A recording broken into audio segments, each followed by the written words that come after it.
গোপন ইবাদত যেমন আল্লাহর কাছে অধিক পছন্দনীয়, তেমনি গোপন অপরাধগুলো আল্লাহর অসন্তুষ্টির কারণ। গোপনে কারো হক নষ্ট করা, কাউকে কষ্ট দেওয়া, গোপনে হারাম কাজে লিপ্ত হওয়া সবই গোপন অপরাধের অন্তর্ভুক্ত। বান্দা গোপনে গুনাহ করতে করতে অন্তর কলুষিত করে ফেলে, ফলে আল্লাহর রহমত থেকে দূরে সরে যায়।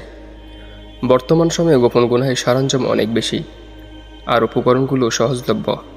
তাই সমাজের মানুষ দিন দিন গোপন গুনাহে বেশি জড়িয়ে পড়ছে। সামান্য ব্যতিক্রম ছাড়া দিনদার শ্রেণীর মানুষ থেকে শুরু করে আলেমরাও বাদ পড়ছেন না। প্রকাশ্যে গুনাহের চেয়ে গোপনে করা গুনাহ বেশি ভয়াবহ। কেননা যখন কেউ গোপনে গুনাহ করতে অভ্যস্ত হয়ে যায়, তখন অন্তর থেকে আল্লাহর ভয় বিদায় নিয়ে নেয়। ক্রমাগত সে ধ্বংস ও অধপতনের দিকে এগিয়ে যেতে থাকে। অবস্থা কখনো এত ভয়ানক হয় যে তার ঈমান পর্যন্ত নষ্ট হয়ে যায় এবং ঈমানহীন অবস্থায় মৃত্যুবরণ হয় তার। আল্লাহ তাআলা বলেন, হে নবী, আপনি বলে দিন, আপনার পালনকর্তা কেবলই অশ্লীল বিষয়সমূহ হারাম করেছেন, যা প্রকাশ্য ও অপ্রকাশ্য, এবং হারাম করেছেন গুনাহ, অন্যায়, অত্যাচার, আল্লাহর সাথে এমন বস্তুকে অংশীদার করা তিনি যার কোনো সনদ অবতীর্ণ করেননি, এবং আল্লাহর প্রতি এমন কথা আরোপ করা যা তোমরা জানো না। সূরা আরাফ আয়াত ৩৩।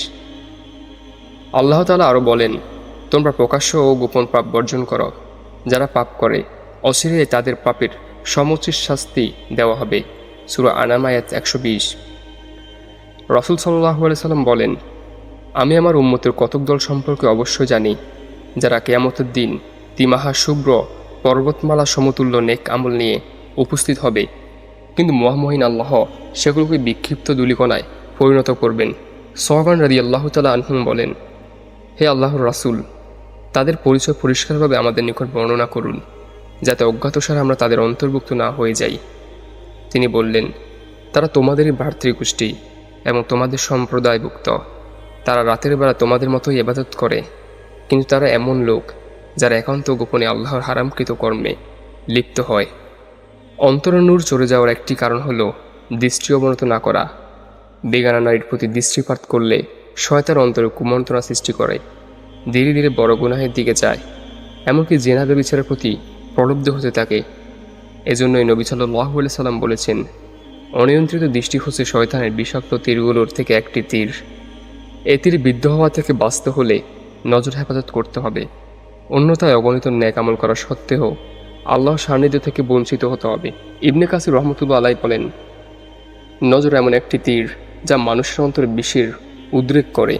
রাসূল সাল্লাল্লাহু আলাইহি ওয়াসাল্লাম উম্মতকে নির্দেশ দিয়ে বলেন, তোমরা দৃষ্টিকে নত করো, নিয়ন্ত্রণ করো এবং লজ্জাস্থানকে হেফাজত করো।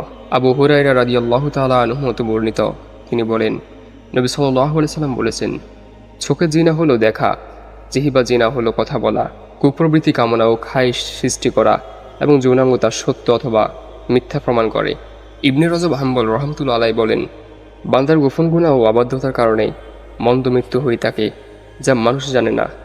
চাই তা খারাপ কোনো আমল হোক বা অন্য কিছু, তার এই গোপন চরিত্রই তার মন্দ মৃত্যুর কারণ। আল্লামা ইবনে জাওজি রহমতুল্লাহ আলাইহি বলেন, সবচেয়ে নিকৃষ্ট ও ক্ষতিগ্রস্ত সে যে মানুষের সামনে ভালো আমল করে, কিন্তু যে মহান সত্তা তার শাহরক থেকেও অধিক নিকটবর্তী তার সামনে বদামল করে। বলা হয়, গোপন গুনাহ ও অবাধ্যতার কারণে মানুষের খারাপ মৃত্যু হয়, অপমৃত্যু হয়। বহু মানুষ এমন রয়েছে যারা অন্যদের কাছে ভালো মানুষ হিসেবে পরিচিত, নিয়মিত নামাজ পড়ে, দিনদার, ধার্মিক, আলেম কিংবা আল্লাহওয়ালা হিসেবে পরিচিত রয়েছে। প্রকাশ্যে তাকে পাপ কাজ করতে দেখা যায় না, কিন্তু গোপনে গোপনে তিনি নানা ধরনের গুনাহের কাজে লিপ্ত হয়। গুনাহ মানুষের অন্তরকে মেরে ফেলে, এর কারণে অন্তরের স্বাভাবিক কার্যক্রম ব্যাহত হয়। গুনাহে লিপ্ত থাকা অসম্মানের কারণও। সম্মান দেওয়ার মালিক আল্লাহ। আল্লাহর অবাধ্যতা করে সম্মানিত হওয়া যায় না, বরং আল্লাহর অনুগত্যের মাধ্যমে মানুষের সম্মান ও ভালোবাসা পাওয়া যায়। ফলে সে সকলের আন্তরিক ভালোবাসা সিক্ত হয়। আল্লাহর ভালোবাসা পেলে যেমন মানুষের ভালোবাসা ও সম্মান পাওয়া যায়, তেমনি আল্লাহর অবাধ্যতা করলে তার বিরাগভাজন হতে হয় এবং অপমানিত হতে হয়। ইমাম আবদুল্লাহ ইবনে মুবারক রাহিমাহুল্লাহ বলেন, আমি দেখেছি গুনাহ অন্তরকে মেরে ফেলে, আর সর্বদা গুনাহে লিপ্ত থাকা অপমান নিয়ে আসে। গুনাহ পরিত্যাগ করা অন্তর বাঁচিয়ে রাখে, আর নফস বা প্রবৃত্তির অনুসরণ না করার মধ্যেই কল্যাণ নিহত। মহান আল্লাহ তাআলা আমাদেরকে যাবতীয় গোপন ও প্রকাশ্য গুনাহ হতে বেঁচে থাকার তৌফিক দান করুক। আমিন। ওমা তৌফিক ইল্লা বিল্লাহ।